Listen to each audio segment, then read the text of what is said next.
اور وہ تمہارے گھروں سے تمہیں بے گھر کرنے کی کوشش میں لگے ہوئے ہیں۔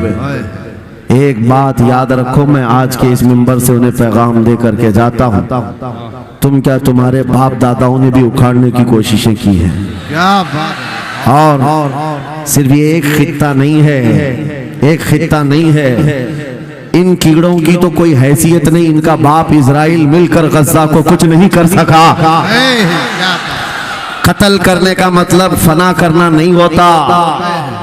اسرائیل جیسی ظالم طاقت جس کے پاس سپر پاور طاقتیں پیٹروٹ میزائل بھی ہیں، دادا امریکہ ساتھ میں کھڑا ہوا ہے، یورپی یونین ساتھ میں کھڑی ہے، اور نہتے کنکریاں لے کر کھڑے ہونے والے بچوں کا مقابلہ کر رہے ہیں، اور ایک دو نہیں 10,000 سے زیادہ قتل بھی کر ڈالے، بچوں کو مار بھی دیا، لیکن پیٹ نہیں بھرا، ڈر ختم ہی نہیں ہوا، وہ ڈر ابھی بھی ختم نہیں ہوا۔ ہزاروں کو قتل تو کر لیا، لیکن رات کی نیند اور چین ابھی بھی بیکار ہے، غارت ہے، کیونکہ انہیں اندازہ ہے اس بات کا کہ ان میں ایک بھی زندہ باقی رہ گیا تو کل کا وہ صلاح الدین بن سکتا ہے، تاریخ دہرائی جا سکتی ہے۔ تمہارے علاقوں کو اکھاڑ پھینکنے اور اس کو بے گھر کرنے کی ایک ہی سازش ہوتی ہے کہ یہ غلامان امت محمدیہ میں رسول پاک صلی اللہ تعالیٰ علیہ وسلم کی اس امت میں کوئی شیر بیدار نہ ہو جائے، ورنہ کتوں کی نیند حرام کر کے رکھ دے گا۔ کیا بات! میرے عزیزو، اپنی ویلیو سمجھو، اپنی حیثیت سمجھو۔ جب تمہارے ساتھ بری نظر لگ جائے تو تمہارے عروج و ارتقاء کی منزلیں شروع ہو جاتی ہیں۔ ان ظالموں کو یہ تاریخ یاد ہونا چاہیے کہ جب میرے خواجہ سرکار غریب نواز ہندوستان تشریف لائے تھے، ان کے آنے کے بعد جو کچھ بھی ان کے ساتھ کیا گیا، ان کے باپ داداؤں نے تاریخ بتائی ہوگی۔ غریب نواز کو نکالنے کے لیے، ان کی جھوپڑی اجاڑنے کے لیے، ان کے خیمے کو توڑنے کے لیے، یہاں تک کہ سرکار غریب نواز جس درخت کے نیچے بیٹھے وہاں سے اٹھوا دیا، کیا نہیں کیا۔ لیکن آج تاریخ 800 سال کے بعد بھی سناٹے دار تھپڑ مار کر کے بتا رہی ہے، جس کو تم یہاں سے بے گھر کرنے کی کوشش کر رہے تھے، اللہ نے اسے ایسا بادشاہ بنایا، تمہاری حکومتیں 5 سال کے بعد ڈیل ڈول ہونے لگتی ہیں، اور اس مرد قلندر کی حکومت 800 سال سے چل رہی ہے، وہ بھی گردنوں پر نہیں، لاکھوں دلوں پر حکومت قائم ہے۔ کیا بات ہے! سبحان اللہ! قرآن میں اللہ فرماتا ہے وَأَمَّا مَا يَنْفَعُ النَّاسِ فَيَمْكُثُ فِي الْأَرْضِ، جو لوگوں کو نفع دیتا ہے وہ زمین میں برقرار رہتا ہے۔ قرآن کی آیت پڑھ کر کے میں تمہیں حوصلہ دیتا ہوں، تمہیں یہ حوصلہ دیتا ہوں۔ اللہ نے قرآن میں فرمایا اِنَّ أَرْضِي وَاسِعَةٌ، میری زمین بہت کشادہ ہے، میری زمین بہت کشادہ ہے۔ رب تعالیٰ فرماتا ہے وَلَقَدْ كَتَبْنَا فِي الزَّبُورِ مِن بَعْدِ الذِّكْرِ أَنَّ الْأَرْضَ يَرِثُهَا عِبَادِيَ الصَّالِحُونَ، ہم نے زبور میں یہ لکھ دیا ہے کہ ہم اس زمین کا وارث نیک بندوں کو بنائیں گے۔ سبحان اللہ! آپ اس بات کے خوف میں نہ رہے، اس بات کے خوف میں نہ رہے۔ عزیزان گرامی وقار، جو کام تمہیں کرنے کے لیے کہا گیا ہے وہ کیا ہے؟ وہ ایک ایسا انقلاب اس زمین سے آنا چاہیے، ایک ایسا انقلاب۔ آپ کو میں ایک بات بتا دوں، تاریخ میں جو تمہاری سچویشن اور تمہاری حالت کے مطابق ہو، میں وہ بات کرنے کی کوشش کرتا ہوں تاکہ تمہارے دل پر اثر ہو۔ آپ جس علاقے میں رہ رہے ہیں، آپ یہاں کے حالات بہتر جانتے ہیں۔ وہ دن یاد کرو جب نبی پاک صلی اللہ تعالیٰ علیہ وسلم نے اعلان نبوت فرمایا مکہ میں، اور اس کے بعد کفار و مشرکین کا ظلم شروع ہو گیا، غریب صحابہ کو پکڑ کر مارتے تھے۔ حضرت بلال حبشی، حضرت خبیب بن عدی، حضرت خباب بن العرد، حضرت زید بن دسنا، حضرت عمار بن یاسر، یہ وہ صحابہ ہیں جن کو صرف مارا نہیں گیا ہے، آگ میں تپایا گیا ہے، سب کر لیا۔ موب لنچنگ مکہ کے ظالم کرتے تھے بہت، اور ایک دن ایسا آیا، توجہ میں جو کہنے جا رہا ہوں، نبی پاک صلی اللہ تعالیٰ علیہ وسلم حرم پاک میں داخل ہوئے، مسجد حرم میں آئے، خانہ کعبہ کی چابی اس وقت عثمان بن شیبہ کے پاس ہوا کرتی تھی جو ایمان لائے ہوئے نہیں تھے. یہ حضرت عثمان غنی نہیں ہے، وہ دوسرے عثمان ہیں. عثمان بن شیبہ کے پاس کعبے کی چابی ہوتی تھی. حضور پاک صلی اللہ علیہ وسلم نے ان کے پاس آ کر کے کہا عثمان کعبے کی چابی دو، دروازہ کھول کے میں اندر جانا چاہتا ہوں. انہوں نے کہا نہیں، تم ہمارا دین چھوڑے ہوئے ہو، ہمارے دین سے تم برگشتہ ہو، میں تمہیں کعبے میں اندر آنے نہیں دوں گا. کس سے کہا؟ کائنات کے آقا و مولا رسول اللہ. حضور نے کچھ نہیں کہا.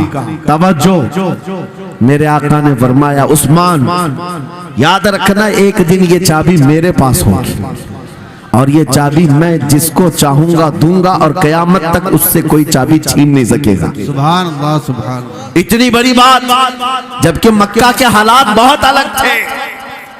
جگہ جگہ صحابہ کو مارا جا رہا تھا اور چھپ چھپ کر کے اسلام کی تبلیغ کی جا رہی تھی. اس زمانے میں میرے آقا فرماتے ہیں عثمان یہ چابی ایک دن میرے ہاتھ میں ہوگی کعبے کی، میں جسے چاہوں گا عطا کروں گا اور پھر قیامت تک اس سے کوئی چابی نہیں چھین سکے گا. یہ حدیث پاک میں موجود ہے.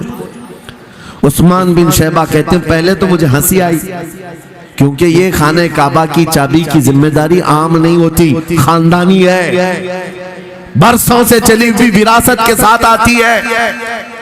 اور یہ اس طرح سے مجھے کہہ رہے ہیں کہ چابی ان کے پاس چلی جائے گی.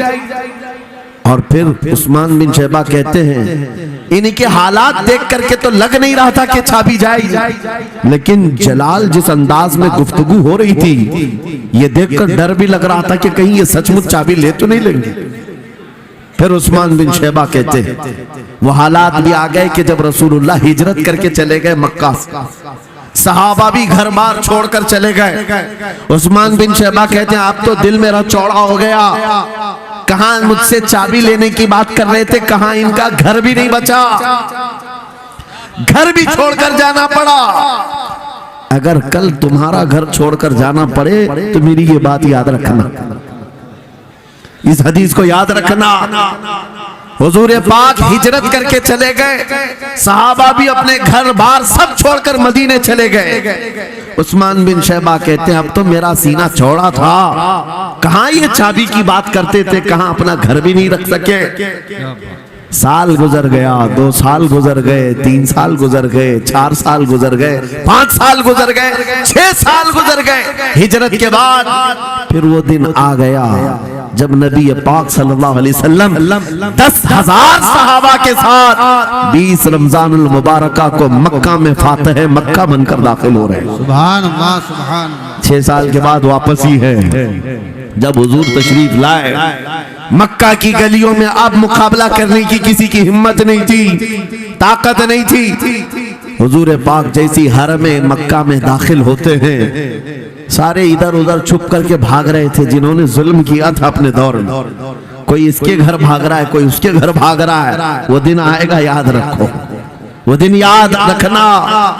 کفار مکہ بھاگ رہے تھے، جان بچا رہے تھے اور میرے آقا کعبے کے پاس کھڑے ہو کر کے اعلان کر رہے تھے آج تمہاری جان بخش دی گئی ہے، آج تمہارے لیے رحمت کا دن ہے، ہم آج کسی کے ساتھ مقابلہ نہیں کریں. حضور اپنی رحمت کے خیرات بانٹ رہے. پھر آپ سنو 10,000 صحابہ کے ساتھ جب مکہ مکرمہ میں میرے آقا داخل ہوئے، اب خانہ کعبہ کھولنے کی بات تھی. چابی کس کے پاس ہے؟ عثمان بن شیبہ کے پاس. بلایا رسول اللہ نے، کہاں ہے عثمان بن شیبہ؟ آئے سر جھکائے ہوئے آئے، ایمان لائے ہوئے نہیں تھے. کہا لاؤ چابی. چابی دے دیا حضور کے ہاتھ میں. کہا ہے عثمان کیا میں نے یہ بات نہیں کہی تھی ایک دن یہ چابی میرے ہاتھ میں آئے گی؟ وہ سر نہیں اٹھا سکے، سر جھکائے کھڑے رہے. میرے آقا نے اپنے ہاتھوں سے چابی کھولا، خانہ کعبہ کا دروازہ کھولا اور وہاں سے سارے شرک و کفر کی آلائشوں کو پاک کیا. پھر اس کے بعد چابی بند کر کے اب سنو میرے آقا باہر آئے اور فرمایا آج میں یہ چابی ایسے آدمی کے ہاتھ میں دوں گا جس سے قیامت تک کوئی چھین نہیں سکے. کیا بات ہے، سبحان. کتنا بڑا فرمان ہے میرے آقا کا. سبحان اللہ حضور نے جب یہ فرمایا تو جو بڑے بڑے صحابہ تھے ان کے دلوں میں خواہش تھی کاش چابی ہمیں مل جائے، ہمارے خاندان میں چلتی رہے۔ وہاں صدیق اکبر بھی ہیں، فاروق اعظم بھی ہیں، عثمان ابن عفان بھی ہیں، حیدر کرار بھی ہیں، رضوان اللہ علیہ مجمعین۔ سب صحابہ کے دل میں یہ خواہش تھی یہ چابی ہمیں مل جائے۔ میرے آقا صلی اللہ علیہ وسلم نے سب کی طرف دیکھا اور پھر آیت پڑھی، ان اللہ یأمرکم ان تؤدوا الامانات الی اہلھا، بے شک اللہ تمہیں حکم دیتا ہے امانت اس کے اہل کے سپرد کر دو۔ یہ آیت پڑھ کر کے میرے آقا پھر انہی شخص کو بلاتے ہیں جن کے پاس پہلے سے چابی تھی، عثمان بن شیبہ، قریب آؤ قریب آؤ۔ وہ کہتے ہیں میری تو حالت غیر تھی، آج تو میں مجرم بن کر کے آیا تھا، قیدی بن کر کے آیا تھا، مجھے تو آج مارا جانا تھا، ایمان لائے ہوئے نہیں تھے۔ حضور نے کہا یہ چابی واپس میں تم کو ہی دیتا ہوں اور صبح قیامت تک یہ تمہارے خاندان میں رہے گی۔ سبحان اللہ۔ اتنا کہنا تھا، عثمان بن شیبہ نے پکار کر کہا لا الہ الا اللہ محمد رسول اللہ۔ کیا بات ہے سبحان۔ میرے عزیزو آج بھی جا کر دیکھ لینا، دسیوں بادشاہ آئے ہوں گے، سینکڑوں حکومتیں بدل گئی ہوں گی، خانہ کعبہ کی چابی آج بھی عثمان بن شیبہ کے خاندان میں ہی موجود ہے۔ وہ صحابی رسول، میں یہ حدیث اس لیے آپ کے سامنے عرض کیا، تم اس رسول کے امتی ہو، اس رسول کے امتی ہو جنہیں ایک بار للکار کر کے چیلنج کر دیا گیا تھا کہ کعبہ کی چابی نہیں دیں گے۔ میرے آقا صلی اللہ علیہ وسلم نے اپنے جلال و جمال کے سنگم کے ساتھ اعلان فرمایا تھا یہ چابی میرے ہاتھ میں ہوگی۔ آج اس حبیب کائنات رسول کائنات صلی اللہ علیہ وسلم کی امت کو میں یہ حدیث سنا کر کے عرض کر رہا ہوں، حالات اگر مکہ جیسے آ گئے تو نروس مت ہو جانا، ہمارا گھر لٹ جائے گا، ہماری چابیاں چلی جائیں گی، ہمارے کواڑ دروازے بند ہو جائیں گے۔ اس نبی کو یاد کرنا، آقا آپ کا امتی اگر بے گھر کیا جا رہا ہے، آپ کی طرف سے مدد آ جائے اور آئے گی، میرا یقین ہے مدینے سے آواز آئے گی۔ آج یہ ظالم کتے اگر تمہارا دروازہ بند کرتے ہیں، انتظار کرو انتظار کرو، کچھ دیر کی خاموشی ہے، پھر شور آئے گا۔ آج کتوں کا وقت ہے، کل ہمارا دور